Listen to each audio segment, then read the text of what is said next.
Está começando o primeiro programa da série Mãos à Obra. Esta série tem 30 programas. Mãos à Obra, o programa da construção.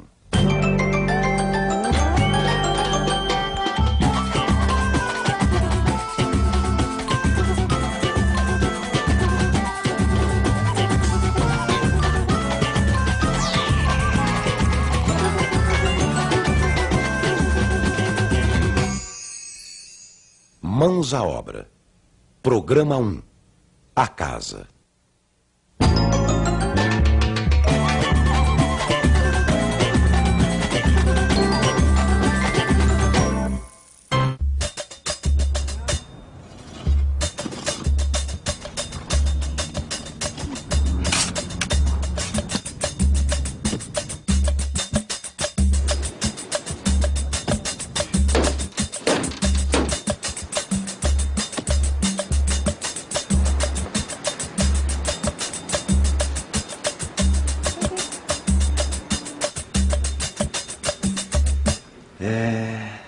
Deu trabalho, mas valeu a pena. Ai, Pedro, sabe que não tem nada mais gratificante que olhar para essa casa pronta e saber que essas janelas, cada parede aqui, cada detalhezinho foi fruto do nosso sonho e do nosso esforço. Opa, e que esforço. A nossa casa ficou com a nossa cara, Pedro. Como os ingleses dizem, a minha casa é o meu castelo. Ai, que bonito. Onde é que você aprendeu isso? Foi num programa de televisão que eu vi. Mostrava a evolução da tecnologia nas construções das casas. As choças indígenas, os iglus, as casas de pedra, de barro, as tendas árabes. Em cada casa, um estilo diferente, épocas diferentes, materiais diversos. Mas em todas elas, o mesmo desejo. Construir um lugar onde as pessoas possam se sentir protegidas. Um abrigo, um lar. Como o nosso, não é, Pedro? Exatamente. Aqui a gente se sente em casa.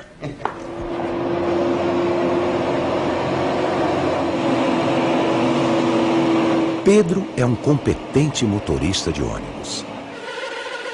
E Leila, uma jovem costureira cheia de ideais.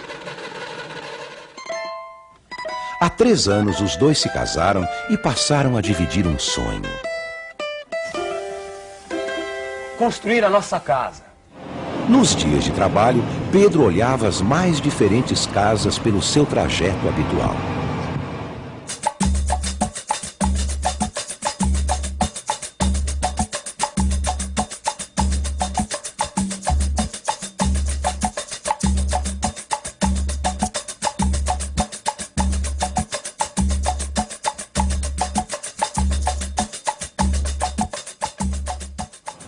Começava a construir dentro da sua cabeça uma imagem de casa com conforto, segurança, beleza e, principalmente, Dentro das minhas possibilidades econômicas.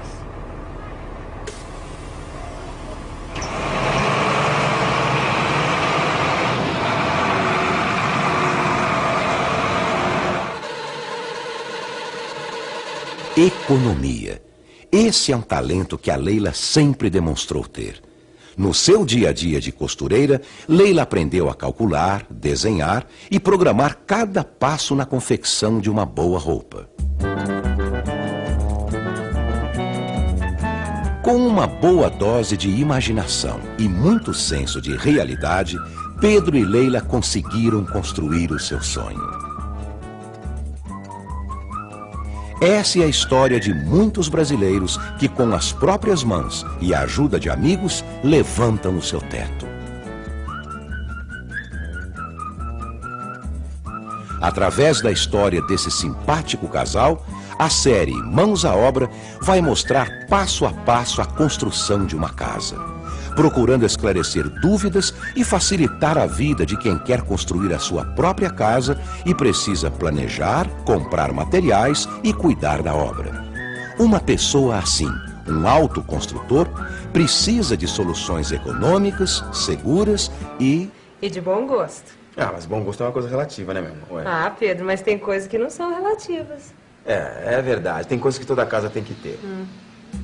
Uma casa deve ser firme e estável, Não pode chover dentro dela, nem tem infiltração de umidade. Deve oferecer segurança a quem mora. Tem que ser fresca no verão. E quente no inverno. Deve ser durável e não pode pegar fogo.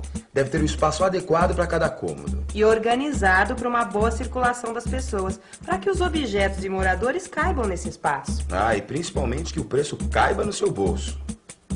Para se construir uma casa é preciso se ter os pés no chão. A primeira coisa que a gente percebeu foi a importância da escolha do terreno. Opa! A campainha. Acho que é a dona Diva, eu vou ver. Muitas coisas numa casa são determinadas pelo terreno. Num terreno muito inclinado, dificilmente a gente conseguiria construir uma casa térrea. Se a inclinação é para frente, dá para fazer uma garagem na parte de baixo da casa.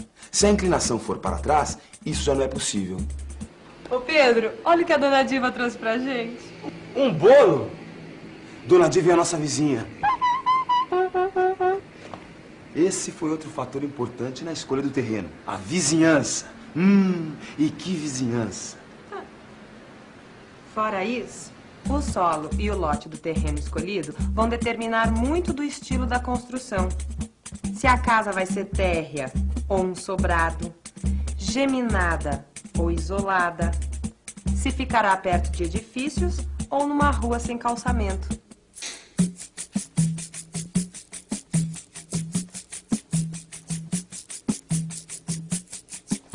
Esse aí é o seu Freitas. Ele é dono de uma ótima loja de material de construção. Por ser muito próximo ao terreno em que Pedro e Leila construíram a sua casa, foi nessa loja que os dois compraram a maior parte do material utilizado na construção. Ah, meu amigo, o material é muito importante. A qualidade e a aparência da casa dependem muito do material utilizado na construção. Além disso, a gente deve, sempre que possível, escolher materiais que estejam disponíveis nas proximidades do terreno. Se a construção fica próxima a uma cerâmica que produz bons tijolos, é natural.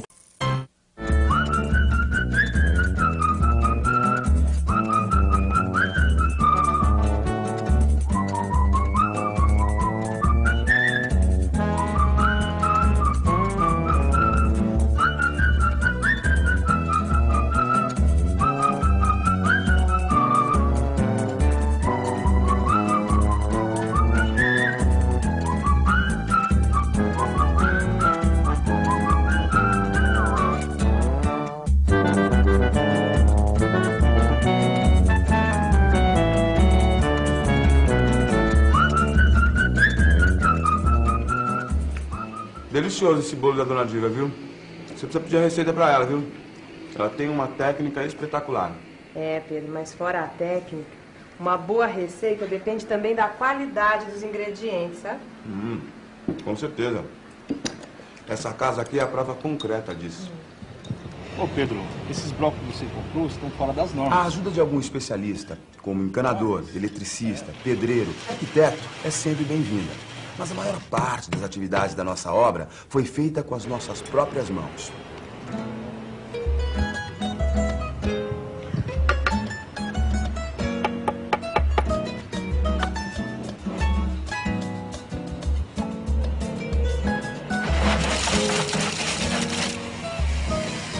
Logo no começo, a gente notou que muitos ingredientes da nossa receita deveriam ser comprados prontos.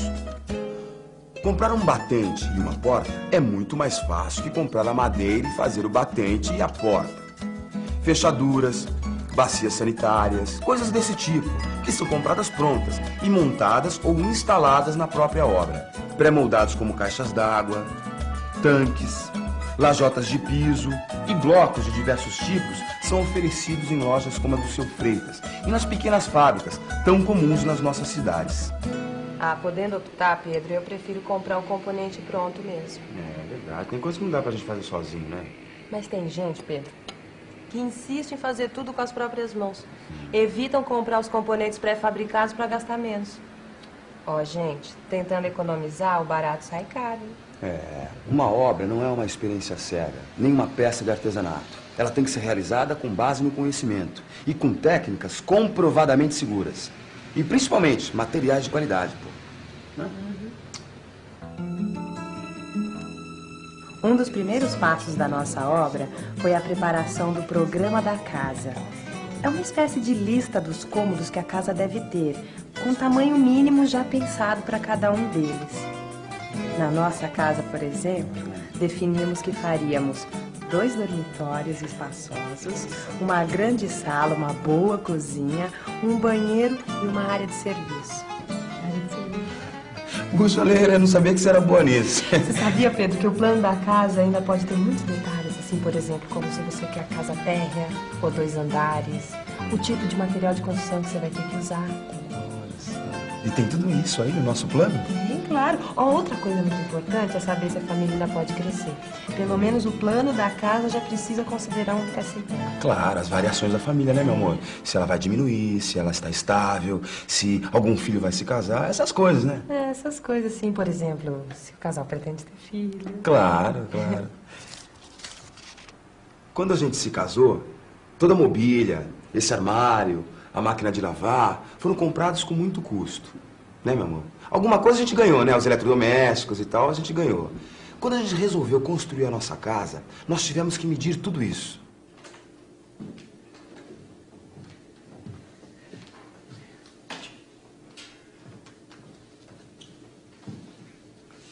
Os móveis e tudo que a gente tinha precisavam caber na casa que a gente programava. Fora isso, tinha que sobrar espaço suficiente para as pessoas caminharem, para as portas se abrirem, enfim, para nossa família ter conforto e espaço para poder se movimentar à vontade.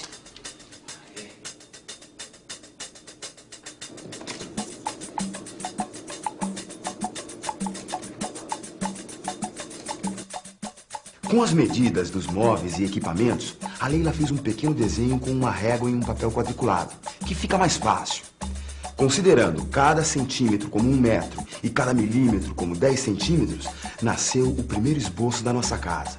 Para saber a área de cada cômodo, era só multiplicar o comprimento pela largura.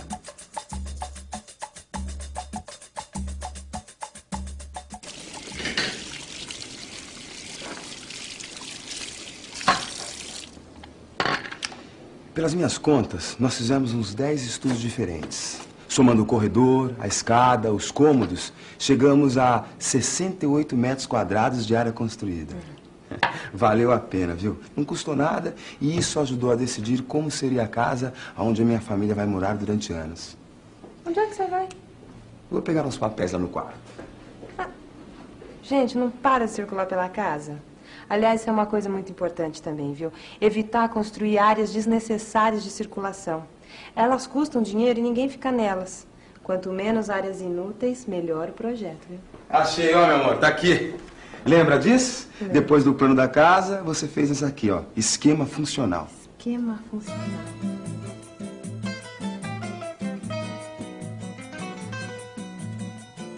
Recortou pedaços de papel de tamanhos proporcionais aos compartimentos da casa. Escreveu o nome de cada cômodo e depois experimentou distribuir sobre uma outra folha de papel. Foram várias combinações, até chegar nessa. Aí foi só colar. Ficou o máximo, Pedro. Quem diria que desse pedaço de papel iria sair o nosso castelo? E é desse pedaço de papel que nasce também o nosso programa. No próximo episódio de Mãos à Obra, iremos ver cada etapa da construção dessa casa. Da escolha do terreno aos últimos retoques. Fique à vontade. A casa é sua. Chamadas de autoconstrutores. Começamos também a aprender como se constrói uma casa. Mãos à Obra. Programa 2. A escolha do terreno.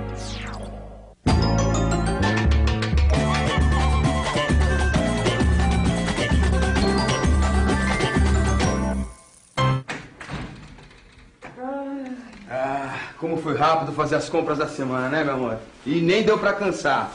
E o que é melhor, ainda é cedo e a gente já resolveu esse problema. Viu só como eu tinha razão, Pedro, quando eu falei que a gente precisava morar perto do supermercado e da feira? Não, imagina se a gente morasse longe.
Essa feira tá ótima, hein, Pedro? A gente soube escolher bem. Opa, escolher bem é uma arte que exige paciência e atenção. Lembra do sufoco que foi pra gente escolher o nosso terreno? Se a gente não tivesse tomado cuidado, a gente tinha comprado gato por lebre. E aí você ia ver, ia ser um problema pra gente construir a nossa casa. Vixe Maria, Pedro, já pensou? A pessoa compra um terreninho, sonha construir a sua casa, aí de repente descobre que tem um abacaxi nas mãos. Não, e o que é pior, vai ter que conviver com isso pro resto da vida. Quando a gente estava procurando o nosso terreno, eu prestava atenção em cada lugar diferente que eu passava. Como eram as casas, como eram as ruas, se tinha algum terreno para vender. Você sabe que eu também, Pedro? Eu também pensava o dia todo como é que ia ser a nossa casa. Às vezes eu estava costurando uma peça de roupa assim, pensando como ia ser a nossa casa, a vizinhança, a rua. Para aquela rua da pracinha, que linda! Quantas árvores, que sossego, hein? É, uma rua sossegada mesmo. Mas infelizmente ficava muito longe, né, amor? Pois é, Pedro. Quando a gente está pensando em construir, que é um lugar tranquilo, sem trânsito, sem poluição, perto de tudo que precisamos. E, é claro, com um precinho bom, né?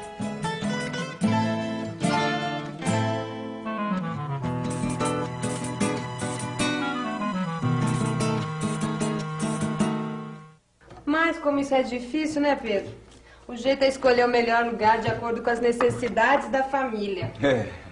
O primeiro passo é pensar na distância entre o terreno e os lugares que precisamos ir. A escola, o trabalho, o comércio, casa de amigos mais chegados. Pedro, falando em distância, me passa um copo d'água que eu tô com sede.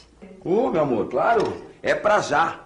Ainda bem que a nossa casa é perto do meu trabalho, dá pra ir a pé. Já pensou? Eu, na minha profissão, ter que pegar um ônibus, às vezes 2 ônibus, ir até a garagem, pegar mais um ônibus, passar o dia inteiro dirigindo. Pô, já pensou? Ia ser muito ônibus pra minha cabeça.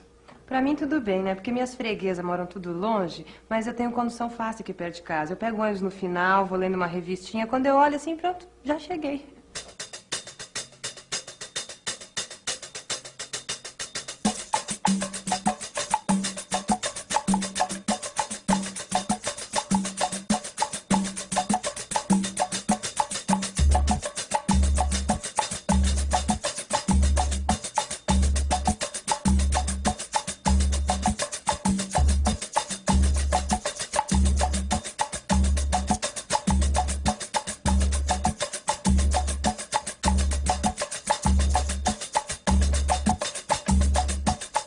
Essa é outra coisa importante na hora de escolher um terreno. A facilidade de condução. Ver se tem ônibus, trem ou metrô perto. Porque o terreno pode até ser longe do trabalho, mas se você tiver uma condução rápida e fácil, não tem problema. Pedro, pra mim é fundamental ter uma escola perto da casa da gente, sabe? Agora aqui eu tô tranquila, né? Porque tem uma boa escola aqui perto de casa, vai ser fácil quando tiver as crianças. Ah, pera um pouquinho, né, meu amor? Isso ainda vai demorar um pouco, né? A coisa tá difícil, poxa. Imagina, difícil, Pedro. A gente já tem nossa casa, agora a gente já pode ter nenê. E depois minha mãe mora aqui pertinho, ela pode ajudar a gente todo dia. O quê? A minha sogra? Todo dia aqui? Ah, não, meu amor, peraí. Aí é que mora o perigo, né? Ah, minha sogra aqui todo dia, não.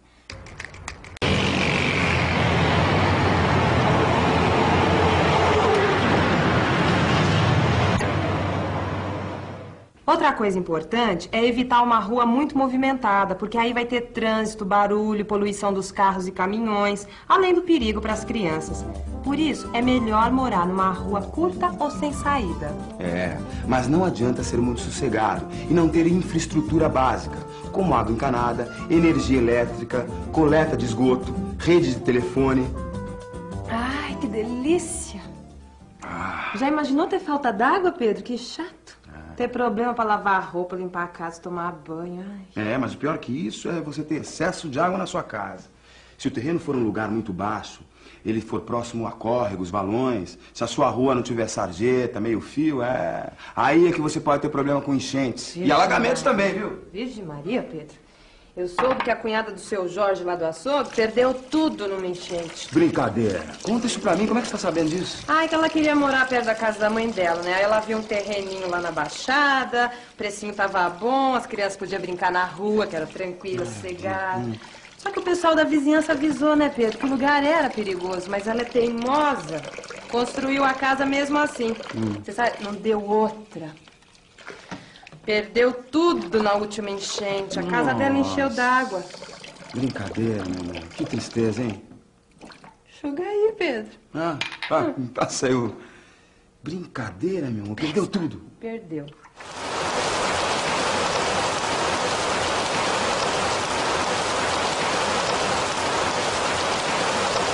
O problema é que a água da chuva corre dos telhados para o piso das casas e daí para a rua.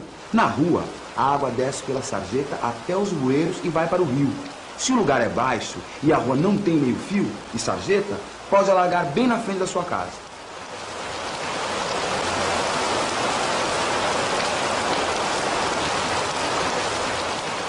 Por isso é bom conversar com a vizinhança para saber dos problemas, viu? Lembra que eu perguntei um monte de coisa pra dona Diva antes da gente comprar o terreno? Falando de dinheiro, meu amor, você sabe que eu não acreditei que a gente fosse conseguir pagar o terreno e construir a nossa casa? Era caro. Mas na hora que eu cheguei pro dono do terreno, fiz a proposta de pagamento e ele topou, eu vi que nosso sonho estava se tornando realidade.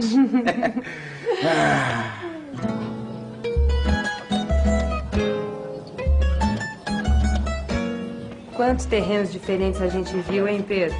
Em cada um nós olhamos as vantagens e as desvantagens. Fomos anotando tudo que nos agradava e o que podia virar problema. Comparamos o preço e as condições de pagamento. E, claro, se o terreno estava regularizado na prefeitura e se tinha escritura.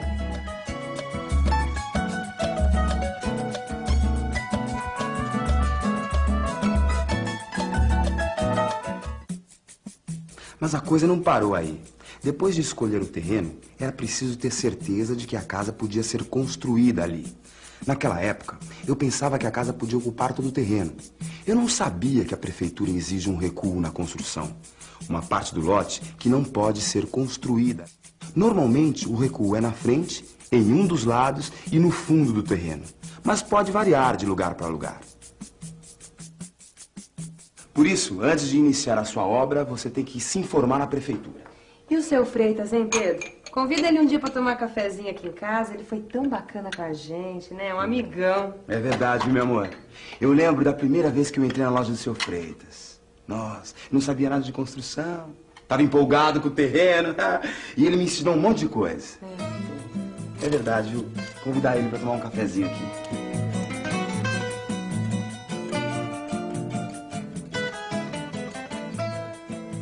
Antes de comprar o lote, é preciso pensar se o terreno é adequado às necessidades da casa que você precisa construir. Conforme o tipo de terreno, ele pode dificultar o projeto e encarecer muito a obra. Como assim? Por exemplo, é preciso verificar a inclinação ou caimento do terreno. Quando o fundo é mais alto que a frente, facilita a retirada das águas da chuva e do esgoto. Se o caimento do terreno for na proporção de até 1 metro de desnível a cada 10 metros de comprimento, não há muito problema. E se o caimento for maior que 1 metro de profundidade a cada 10 metros de comprimento? Acima disso, a obra pode ficar muito cara. O senhor falou aí em caimento de trás para frente. E se for ao contrário, de frente para trás? Aí é o seguinte. Quando o fundo é mais baixo que a frente, poderemos ter problema com a retirada das águas da chuva e do esgoto. Se a proporção for de 1 metro de profundidade a cada 10 metros de comprimento, é melhor evitar o terreno, pois vai complicar a obra. E se a inclinação for lateral? Se não for grande, pode ser resolvida com um aterro ou retirada de terra. Você retira a terra do lado mais alto e coloca no lado mais baixo. Claro, assim eu não preciso comprar terra. Outra coisa importante é ver se as casas da vizinhança têm trincas nas paredes. Isso pode indicar se o terreno é duro ou mole e se vai ser preciso gastar mais dinheiro para fazer as fundações. Você conhece um trado? Trado? Não, não conheço. Eu conheço estrado. Não tem nada a ver uma coisa com a outra. Espera aí que eu vou te mostrar. Pronto, isso aqui é um trado. Ele serve para fazer buracos no solo.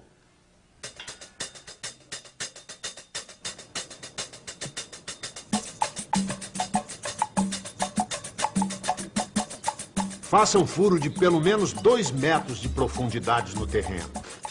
Se for difícil furar, é porque o terreno é duro e isso é bom sinal.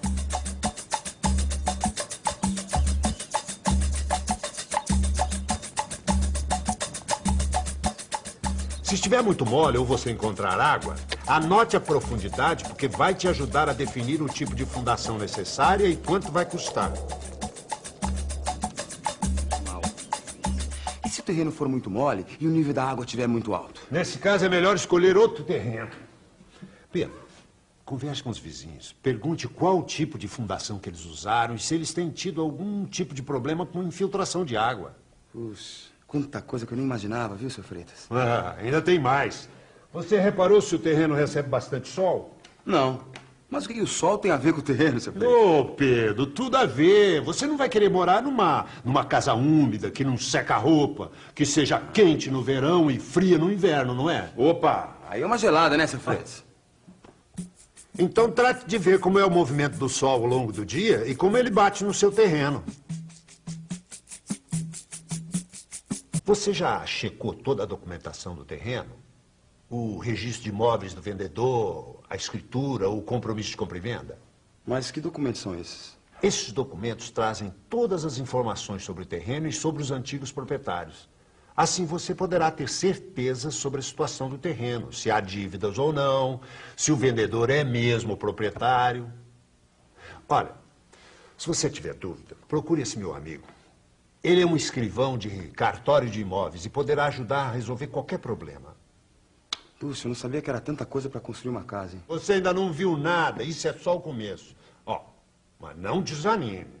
Você quer construir sua casa, uma bela casa, não quer? Opa. Então, arregace as mangas, bom trabalho e boa sorte!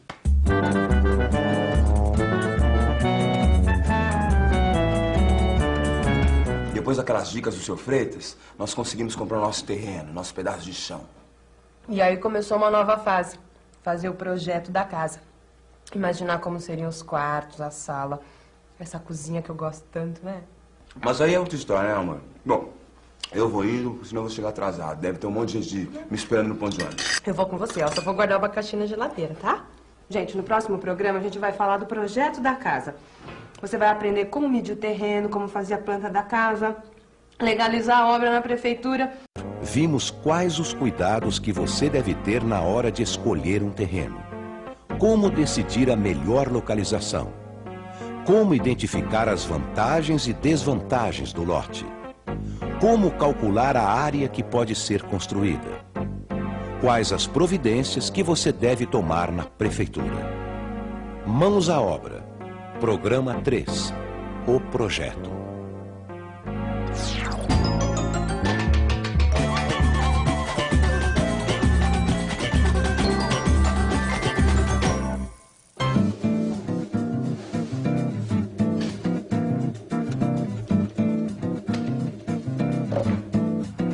Pronto.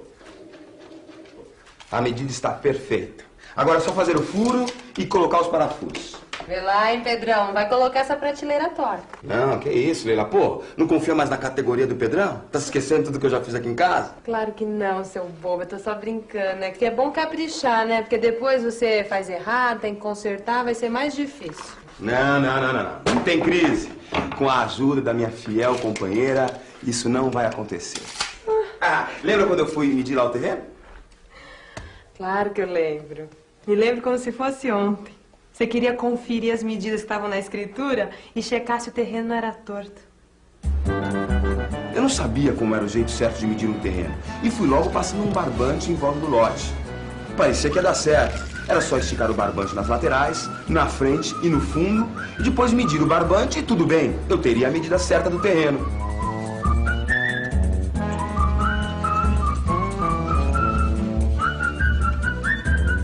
Pois é. A gente perdeu um tempão colocando o barbante e medindo tudo. E depois que nós somamos as distâncias, foi aquele susto. O terreno parecia ser maior do que estava dizendo na escritura. Daí eu fui falar com o seu Freitas, achando que a escritura estava errada. Ô, meu amigo, do jeito que você somou, só podia dar nisso. Você somou também o caimento do terreno, por isso é que deu mais do que estava na escritura. A medição certa do lote tem que ser feita na horizontal. Como assim na horizontal? Horizontal significa no mesmo plano, no mesmo nível. Imagina a seguinte situação. Você tem 2 lotes com o mesmo comprimento, só que um é plano e o outro é muito inclinado. Se você não medir na horizontal, o terreno inclinado vai parecer ser muito maior que o terreno plano. Entendeu? Opa, agora sim ficou claro. Agora, como é que eu faço para medir um terreno inclinado? Tem um jeito fácil que os pedreiros usam muito. É o seguinte. Os pedreiros fazem assim. Pegam 2 sarrafos e cravam um em cada trecho do terreno que se quer medir. Para colocar o sarrafo retinho na vertical, precisa fazer um ajuste com um prumo. O prumo é um cordão com um peso amarrado na ponta e serve para mostrar qual é a posição vertical correta. Depois os pedreiros colocam entre os 2 sarrafos uma mangueira cheia de água e tampada com rolhas nas extremidades. O pedreiro que está no ponto mais alto segura uma ponta da mangueira num dos sarrafos. O segundo pedreiro vai encostar a sua ponta no outro sarrafo, procurando manter o nível horizontal. Aí eles tiram as rolhas e vão ajustando umas das extremidades até que a água fique estabilizada nas 2 pontas. Quando a água parar de mexer, é só marcar o ponto no sarrafo que está garantido o mesmo nível. Puxa, que sacada, hein, seu Freitas? Mas aí o que se faz depois? Aí é só medir a distância entre 2 pontos marcados nos sarrafos e tudo bem. Para medir, basta usar uma boa trena com o comprimento suficiente ou mesmo um barbante bem esticado entre os 2 pontos marcados nos sarrafos. Mas, seu Freitas, e se o terreno for muito comprido e inclinado? Não tem problema, é só fazer a mesma coisa. Quando o terreno é muito inclinado, você tira as medidas por partes e aproveita para medir a inclinação, o caimento do terreno. Assim, olha, vamos supor que nós vamos medir o terreno em 3 partes. Primeiro, vamos ver o comprimento. Se a primeira parte tiver 7 metros, a segunda tiver 8 metros e a terceira tiver 5 metros, então o comprimento total do terreno é de 7 mais 8 mais 5, igual a 20 metros, certo? Agora vamos medir o caimento. Se a primeira parte tiver 50 centímetros de caimento, a segunda tiver 60 centímetros e a terceira tiver 40 centímetros, então a declividade total é de 50 mais 60 mais 40, igual a 150 centímetros. Ou seja, 1,5 metro de caimento.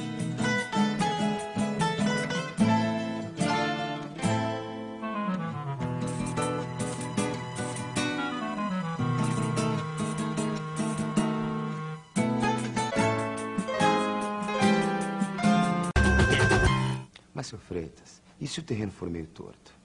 Como é que eu faço para ter a forma exata dele? Para ter a certeza de que realmente ele é retangular, não tem um bico no canto? Como é que é isso? Bem pensado. Não adianta só ter as medidas do lote. Precisa também verificar os ângulos das laterais para fazer um desenho o mais correto possível. Olha, a melhor maneira é tirar as medidas de todos os lados e também da diagonal. E aqui tem um detalhe muito importante. Na hora de desenhar, você precisa adotar uma escala para que o seu desenho seja proporcional ao tamanho natural do lote. Por exemplo, na escala de 1 para 100, 1 centímetro no papel é igual a 100 centímetros no terreno, ou seja, 1 metro. Se um lado do terreno tem 20 metros, você vai desenhar uma linha de 20 centímetros. Na mesma proporção, você vai marcar um lado e depois a diagonal até fechar um triângulo. Depois é só marcar os outros 2 lados até fechar o desenho do terreno. Nas extremidades, você pode anotar os níveis para saber o caimento. Pronto, aí está o seu terreno. Depois das dicas do seu Freitas, a gente fez o desenho do terreno direitinho e aí passamos para a próxima fase, pensar a planta da casa. Falando em próxima fase, Pedro, o que é que você acha de fazer logo esses furos na parede, hein? Senão essa prateleira não vai ficar pronta, não. Calma, meu amor. O que é isso? Pra que tanta pressa? Tem tempo, calma. Ô, se lembra quando a gente estava pensando no desenho da planta da casa? Como a gente fez tudo com calma, devagar, tranquilo? Poxa. Fui eu que insisti pra você ir na prefeitura tomar informações. Daí você descobriu um monte de coisa que a gente não sabia. Lá vem a voz da sabedoria. Para, Pedro! Foi aí que a gente descobriu 3 coisas importantes. A primeira, que a casa tinha que ter um recuo na frente, no fundo e na lateral. Depois, que a área construída não podia ser maior que a área do terreno. E terceiro, que a área ocupada tinha que ser no máximo a metade da área do terreno. É verdade. Na época eu estava meio confuso, né, meu amor? Mas depois eu aprendi direito. A área ocupada é o quanto você usa do terreno. A área construída é o quanto você constrói.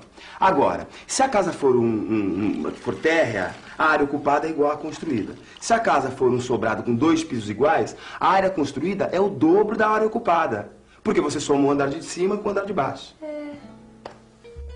No nosso caso, o terreno tem 5 metros de largura por 20 metros de comprimento. E a área total é de 100 metros quadrados. E pela legislação da prefeitura, a área ocupada pela casa devia ser no máximo igual à metade da área do terreno, quer dizer, 50 metros quadrados. Como a gente tinha que deixar um recuo na frente de 5 metros, um recuo no lado de 1,5 metro e um recuo no fundo de 5 metros, sobraram quanto? 35 metros quadrados.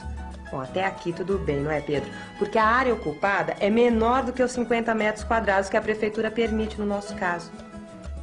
Como a gente resolveu fazer um sobrado, a área construída é de 2 vezes 35, ou seja, 70 metros quadrados. Bom, ainda assim é menor que 100 metros quadrados, que é a área total do nosso terreno. Então tudo bem, não tinha problema. Mas mesmo depois de ter decidido o tamanho da casa de acordo com o tamanho do terreno, eu ainda me sentia meio perdido. Eu não sabia de que lado a casa deveria ser feita. A disposição dos quartos, aonde colocar as janelas. É verdade, Pedro. Nessa hora é muito importante a gente conversar com a vizinhança, né? E observar o terreno, assim, em vários horários diferentes. Lembra que eu conversei com a dona Diva? E ela me disse que o quarto dela era muito quente no verão e muito frio no inverno? Pois é, foi aí que eu percebi a importância de construir as janelas dos quartos pensando no lado que bate o sol, né? Pra ele poder esquentar no inverno e ficar fresquinho no verão.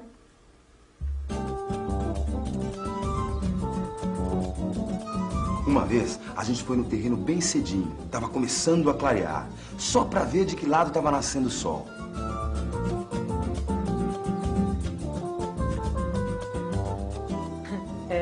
A gente parecia 2 adolescentes apaixonados que tinham ficado a noite inteira acordados esperando o sol nascer.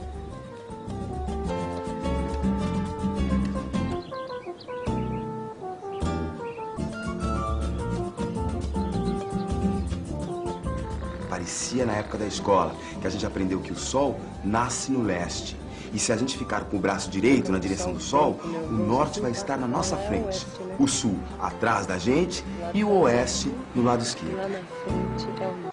Naquela época, a gente descobriu que o ideal é orientar a posição das janelas o mais próximo possível no sentido do norte. Pelo menos evite o sentido sul, porque senão a sua janela vai ficar pro sul e aí você vai receber os ventos frios do inverno e não vai tomar sol. Essa é a pior situação para um quarto, gente. Porque bem na época do frio, quando você estiver precisando do sol para esquentar, seu quarto não vai receber o sol. E ainda vai ficar mais frio ainda com vento.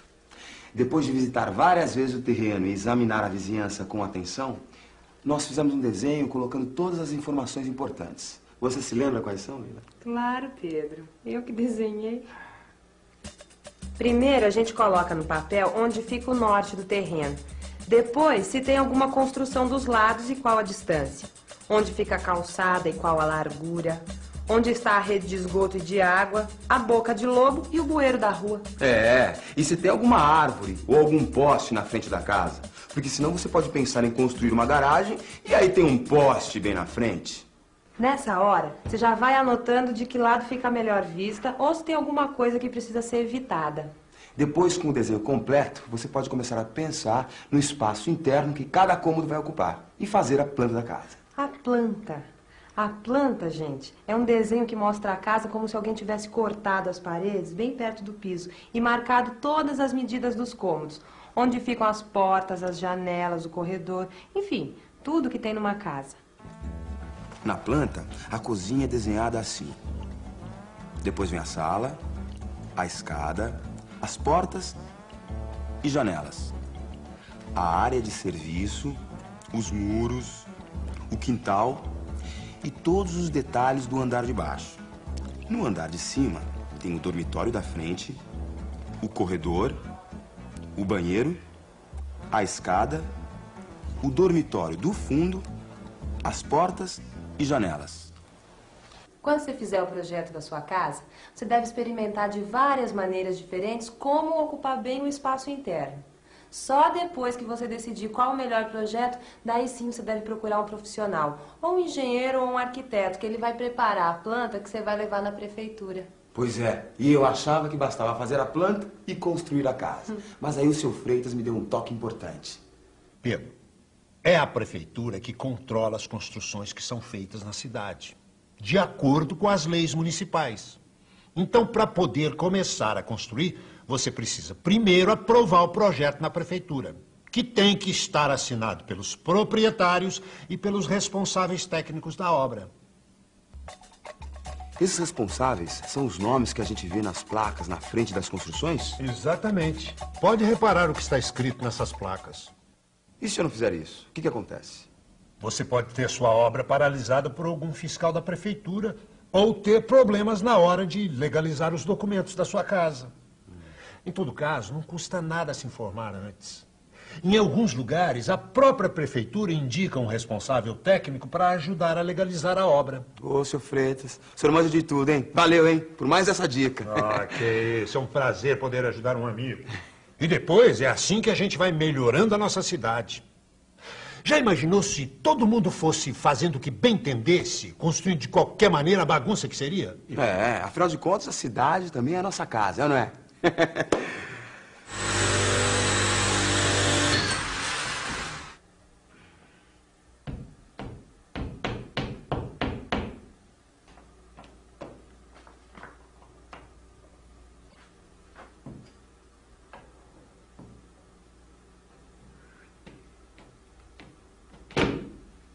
Perfeito. Mais um serviço lindo. Qualidade, Pedrão.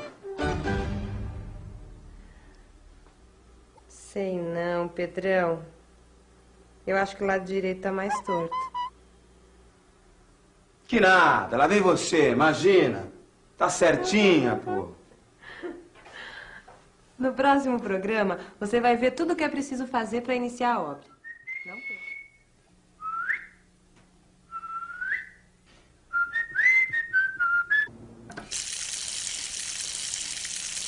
Pronto.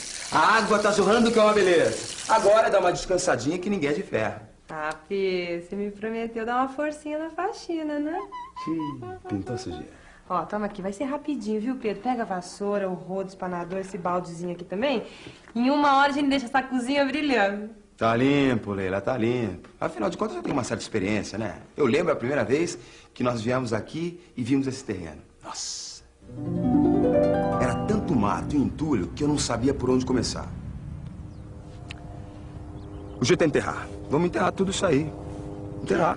Vamos enterrar. Não, Pedro, que é isso? Virgem Maria, homem. Eu não quero lixo embaixo da minha casa, não. Criando rato, sujeira, umidade. A Leila tinha toda a razão. Isso aí, não Vai estragar adiantava o disfarçar a terreno, situação. Pedro. Aquele lixo todo tinha que ser removido. E foi então que eu fiz a maior faxina de toda a minha vida. A moçada do bairro deu uma força e a gente nem viu o tempo passar. No final, dava gosto ver aquele terreno sem tudo. Vai ficar pronto.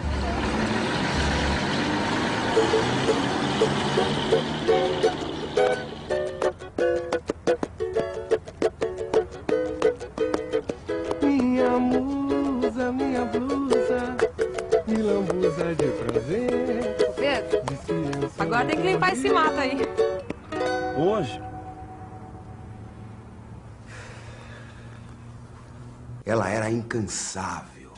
No mesmo dia, capinamos todo o terreno. Eu sentia que pela primeira vez iria ver o chão da minha casa.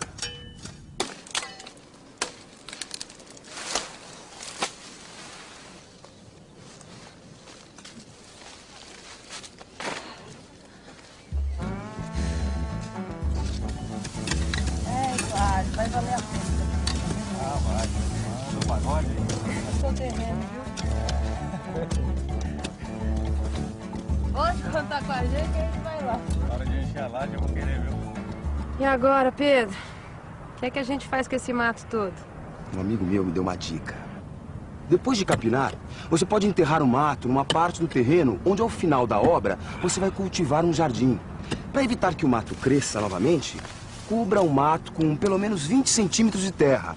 Assim, o mato não brotará novamente.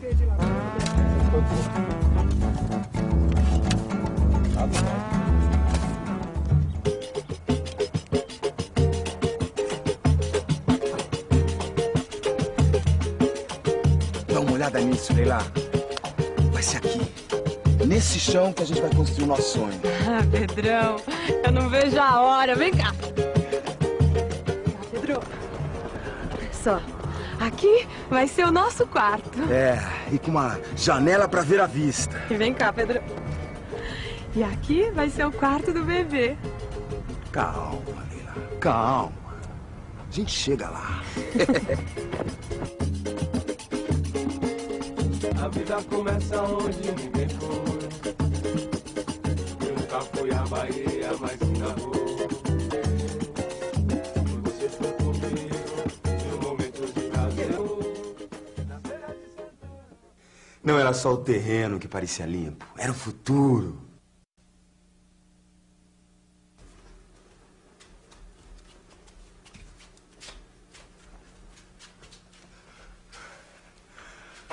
Pô, que momento legal, viu? É, Pedrão, legal, viu? Mas não pode parar, não. Vamos Opa! lá. É. Bom, depois disso, o próximo passo foi cercar o terreno. A gente estava meio preocupado com a segurança do material que a gente já havia comprado. Partimos para cercar o terreno antes do início da obra.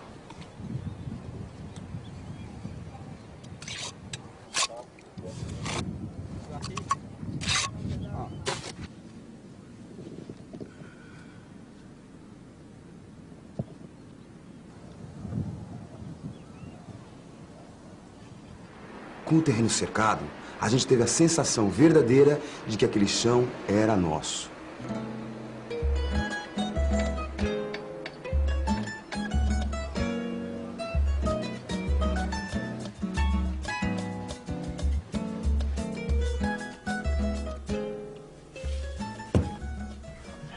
Nossa, Pedro.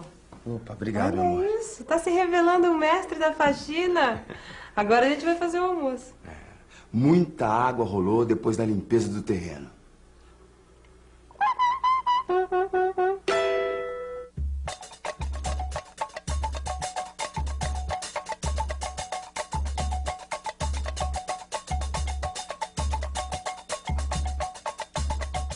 A gente instalou um abrigo pré-moldado para a ligação de água. Depois de colocar o cavalete, pedimos a ligação à companhia de água, que também instala o medidor. Na concessionária, o funcionário me explicou como fazer a entrada da água. E em alguns dias, a gente já tinha água por aqui. Pedro, me ajuda a fazer aquele peixe ensopado? Só você sabe fazer aquele molho, amor. Quanta energia, hein, Leila? Parece que tá ligada na tomada. Energia era o que não faltava naqueles dias em que a gente começou a obra. Bem, energia elétrica ainda não tinha. A gente tratou de fazer as instalações na frente da casa. Nós sabíamos que ali ficaria o portão definitivo. E isso facilitaria muito as anotações do consumo de água e de luz que os funcionários fariam sem precisar entrar na casa. Instalamos o poste de entrada e o eletroduto, tudo isso sem esquecer a caixa de entrada, onde será instalado o relógio de luz.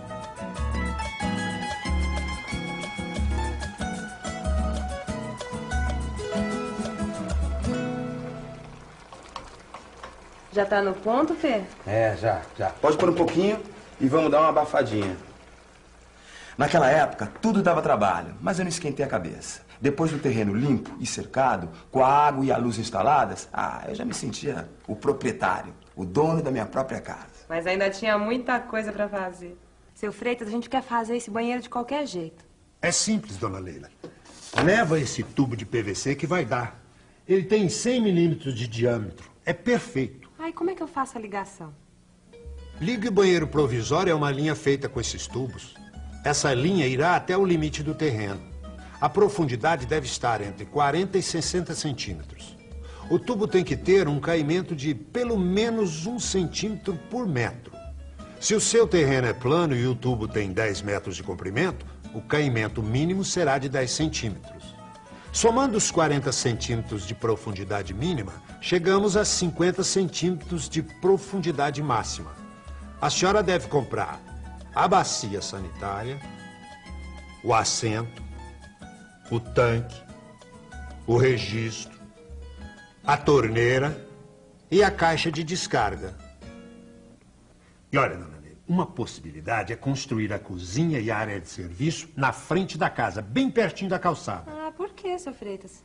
Isso facilita muito a saída de esgoto.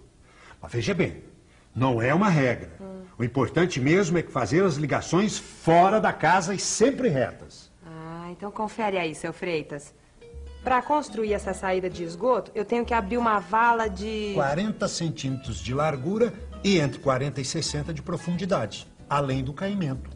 Abro a vala, coloco os tubos e a terra.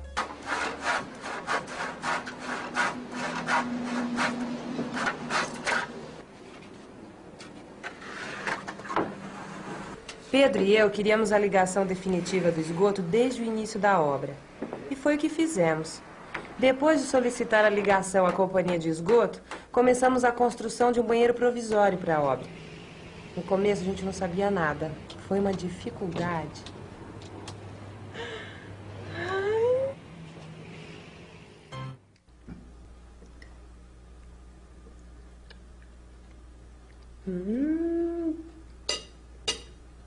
Pedro, esse molho tá espetacular.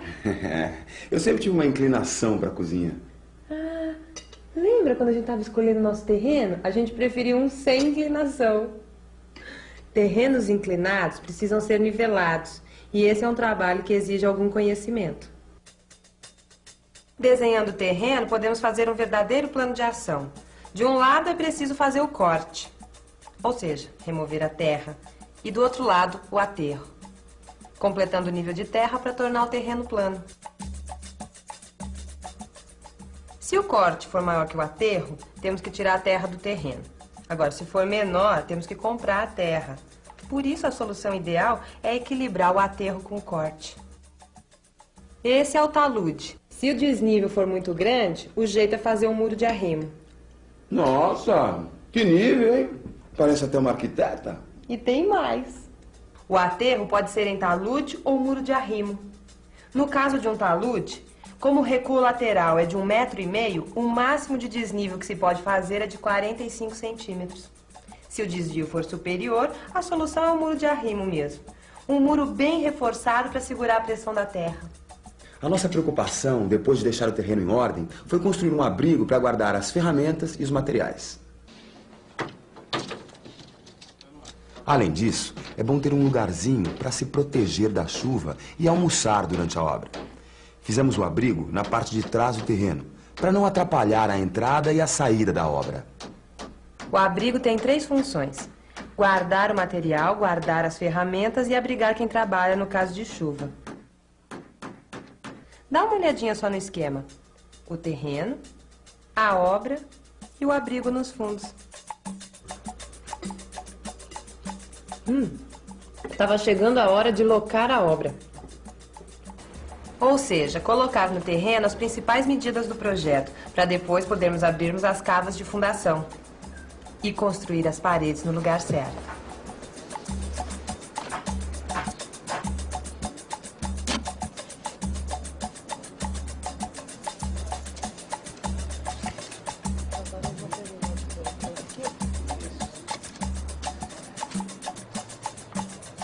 A primeira coisa a fazer é construir a tabeira. É um retângulo feito com tábuas em volta da obra, sempre em nível. Se a casa for encostada na divisa de um dos lados, a tábua pode ser fixada na própria divisa. Agora, com essa trena bem na horizontal, a gente vai medir e marcar todas as medidas do projeto, inclusive as espessuras das paredes. Deixa que eu te ajudo, Pedro. Opa! A trena tem que estar bem retinha. Primeiro, a gente vai marcar aqui, ó, o recuo da frente. Fazemos um tracinho aqui e depois todas as outras medidas do projeto, lado por lado.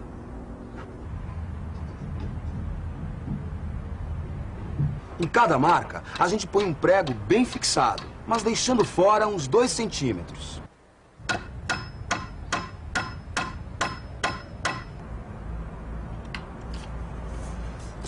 Com um arame de boa qualidade, ligamos os pregos que marcam as medidas na tabeira.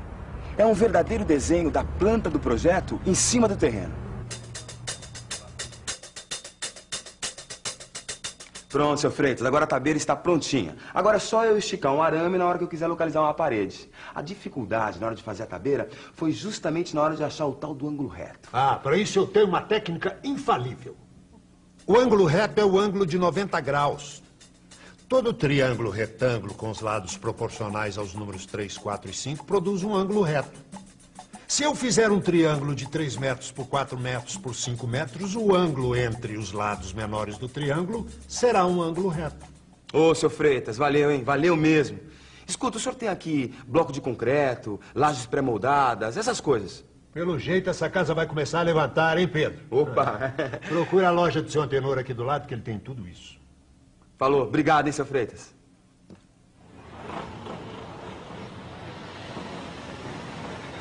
A dica que o seu Freitas deu ao Pedro foi ótima. No dia seguinte, nós caminhamos pelo bairro e visitamos as lojas e fábricas de pré-moldados instaladas pelos arredores. Pesquisamos preços, conversamos com outras pessoas que estão construindo e vimos outras casas. Então, cada parede dessa casa nasceu graças àquele araminho na tabeira. Ai, é graças a esse araminho que hoje eu tenho um quarto com uma cama maravilhosa. Ai, cafezinho bom, hein? Tá bom? Tá escurecendo, né, Pedro? No próximo programa, nós vamos falar sobre técnicas de construção e sobre os materiais. Fica à vontade. A casa é sua.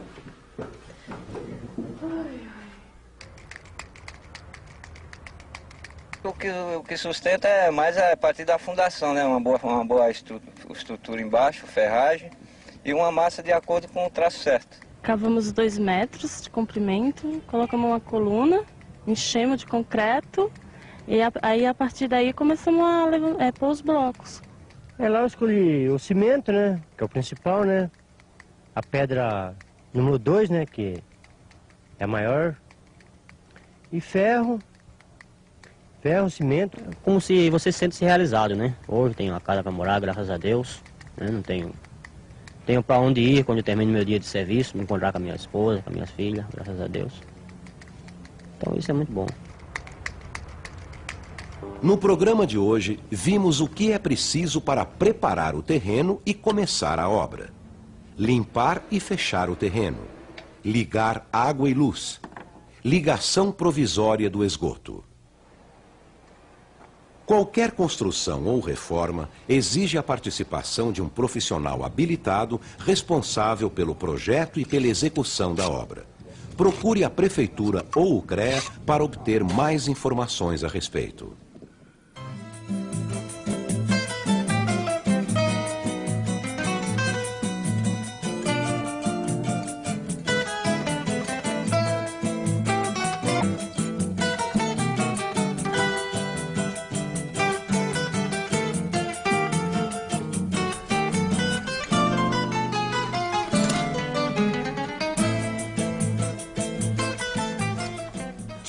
Bom dia. Bom dia. Acordou cedo, hein? Você sabe, né? Domingão é sagrado pra mim, né, meu amor? É o dia de eu construir as minhas maquetes. Mas não vai ficar o dia inteiro aí, viu, Pedro? Que hoje eu quero sair, aproveitar o final de semana, fazer um cafezinho. Tá bom, meu amor. Depois que a gente construiu a nossa casa, eu peguei essa mania. Fazer pequenas obras de arte. No início da construção, você precisa resolver quais os materiais e as técnicas que vão ser utilizados. Essa escolha vai determinar outras decisões na construção da sua obra. Mas como decidir o que é melhor? Aí é que são elas.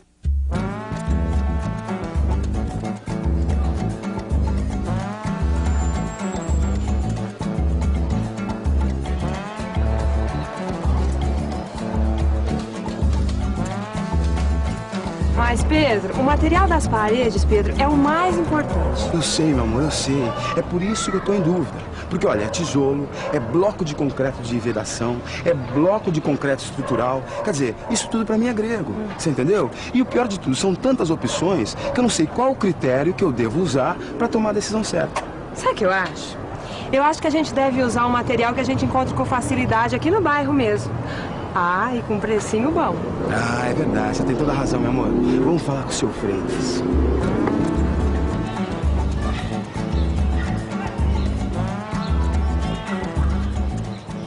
Bom, eu sou suspeito para falar, mas acho que a dona Leila tem toda a razão. Esses dois critérios são fundamentais. O custo do material e a disponibilidade nas proximidades da obra. Se o fornecedor está na região da construção, vocês podem ir comprando material aos poucos e economizam com o carreto. Mas e o preço, seu Freitas? Qual é o material mais em conta para construir as paredes? Bom, dona Leila, essa não é uma pergunta tão simples quanto parece. Vocês têm 3 opções: tijolos maciços, tijolos furados ou blocos de concreto. Primeiro é preciso entender 2 expressões muito usadas na obra: parede de uma vez e parede de meia vez. A parede de uma vez tem maior espessura que a de meia vez. No caso de uma parede de tijolos, por exemplo, é a posição do tijolo que determina a espessura da parede.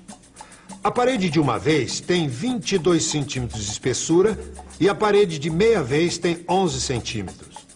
Os blocos de concreto são fabricados com espessuras diferentes. A parede externa deve ser feita com blocos de 19 centímetros porque tem que suportar muito peso. A parede interna pode ser de meia vez, feita com blocos de 14 ou 9 centímetros. Ô, senhor Freitas, como é que eu faço para calcular a quantidade de material que eu vou precisar? Esses materiais costumam ser vendidos ao milheiro. Então você precisa ver quantos metros de parede você vai poder construir com um milheiro.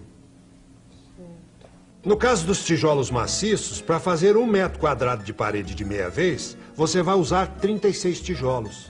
E com um milheiro você consegue fazer 28 metros quadrados de parede.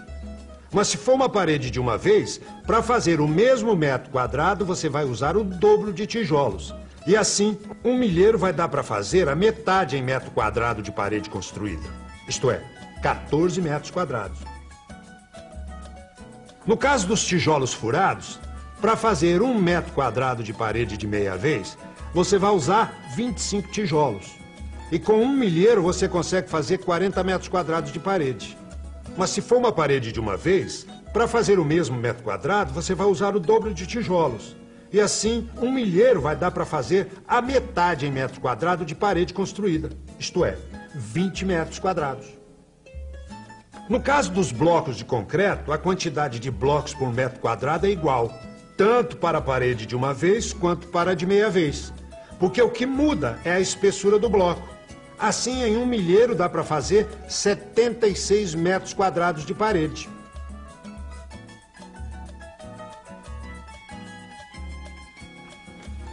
Ah, entendi. Agora dá para calcular mais ou menos quantos blocos de concreto ou tijolos a gente vai usar na nossa construção e quanto isso vai custar.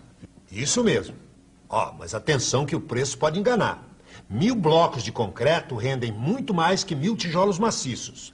Além disso, as paredes de tijolos furados ficam mais irregulares e exigem revestimentos mais espessos.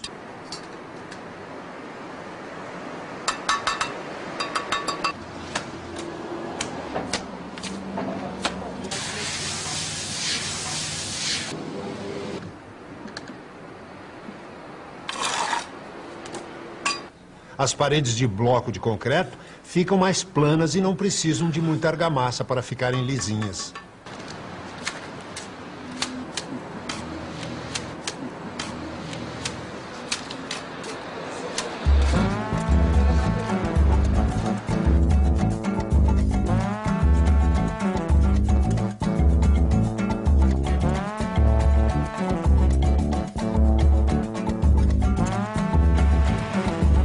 A ajuda do seu Freitas foi fundamental. Depois de calcularmos o custo e as vantagens de cada material, nós decidimos fazer a nossa casa com blocos de concreto de vedação. A escolha do material era uma etapa vencida. Aí a gente foi pesquisar as técnicas para poder utilizar os materiais corretos e fazer as fundações. A fundação é feita para transferir o peso da casa para o terreno. É aquela parte da casa que a gente não pode ver, pois fica embaixo da terra. Se a fundação não é executada corretamente, a casa cai. Ô Pedro, o café tá pronto. Já vou, meu amor. As fundações têm várias técnicas. Os radiers, as sapatas corridas e as brocas. O radier é uma laje sobre a qual se constrói a casa. É essa laje que distribui o peso da casa para o terreno. Sapatas corridas são lajes que correm embaixo das paredes da casa. Em contato com a terra, as sapatas transmitem o peso da casa para o terreno. As brocas são pequenas estacas de concreto construídas no local. As brocas servem para transmitir as cargas para profundidades maiores, quando o terreno não é muito resistente nas camadas superiores. Enquanto a sapata corrida serve para distribuir a carga na superfície do terreno, a broca transmite a carga para as camadas mais fundas. Os baldrames são vigas construídas embaixo das paredes. Quando se usam sapatas corridas, o baldrame tem a função de redistribuir as cargas das paredes, de maneira uniforme para a fundação. E quando se usam brocas, a função do baldrame é recolher as cargas das paredes e transmiti-las às brocas, vencendo o vão entre elas.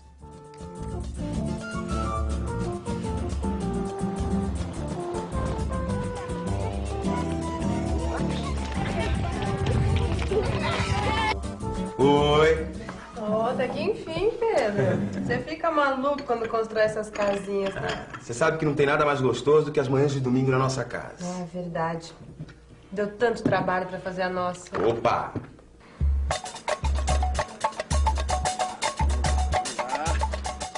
Eu me lembro quando nós fizemos uma sondagem no terreno pra decidir o tipo de fundação da casa. Olha, já chegamos a 3 metros, hein? E a terra tá cada vez mais dura. Até agora, nada de água. Ai, isso é bom demais, Pedro. Quer dizer, então, que nós temos um terreno bem resistente. É isso aí. O pessoal da vizinhança tinha me dito que o terreno era uniforme, mas é sempre bom verificar. Nós fizemos mais 2 furos para checar a situação do terreno. Depois de fazer a sondagem, nós começamos a pensar no tipo de fundação, que depende do tipo de solo e também do peso que a fundação vai ter que suportar.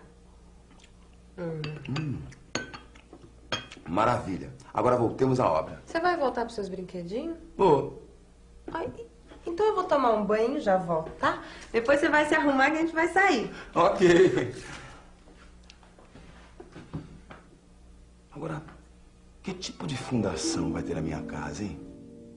A escolha da fundação depende do terreno, do tipo de solo e do peso que tem que ser suportado.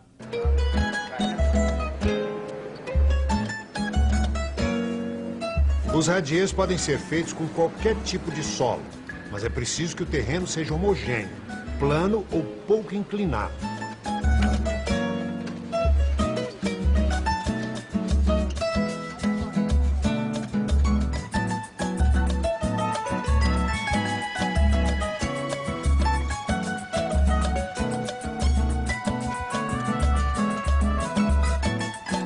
As sapatas corridas podem ser feitas em solos razoavelmente resistentes e homogêneos.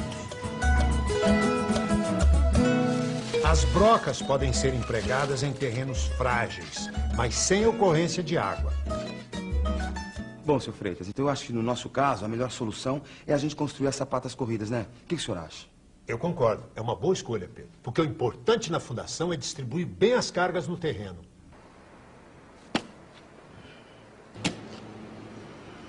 Primeiro você deve fazer as valas para as sapatas corridas.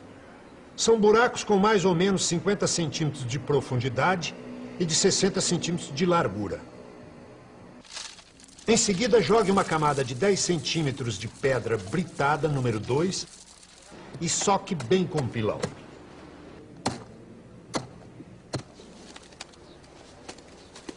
Depois vamos revestir o fundo com uma argamassa de cimento e areia para ficar limpo e nivelado.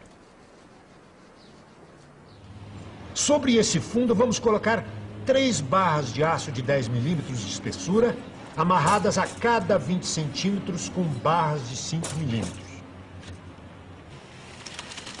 Por último, é só fazer a concretagem com uma espessura de 10 centímetros.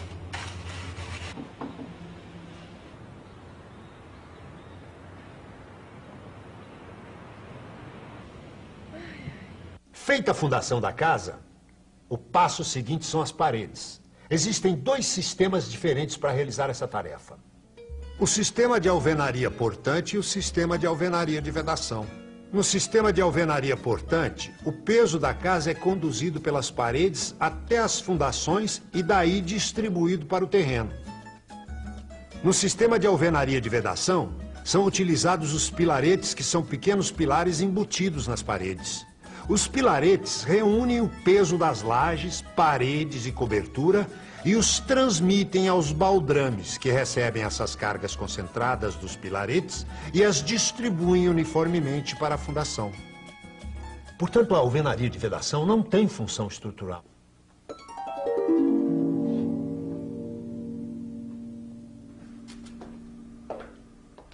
E aí, Pedro? Já acabou? Quase. Tá ficando ótimo. Você sabe que eu tava lá no banheiro pensando? Agora que a gente tem casa própria, só falta...